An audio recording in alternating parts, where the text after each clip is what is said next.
So, hello and a very warm welcome to all of you joining us today. We're going to be taking a comprehensive look at the outline tool. This particular feature is actually an integral part of the Saga Standard Plugin package, and we'll just dive straight in and explore all the various things we can effectively accomplish with it. So we're going to take a moment now to explore how the outline tool actually functions. This is a fantastic feature that allows us to effortlessly add beautiful outlines and various graphics to our designs. And then once we've completed that, we can easily cut these out to create custom stickers.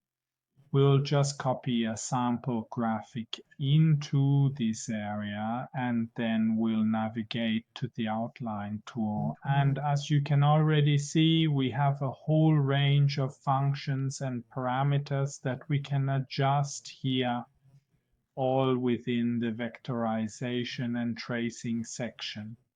All right, so now let's just take a closer look at this particular function down here, which is, of course, the offset feature. I'll set it to 5 millimeters for the outline. And as you can see, I now have a really nice outline surrounding my graphic.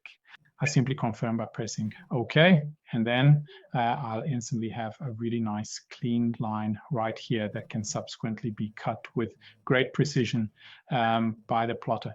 It can be used either as a crease line, as a KissCut, or even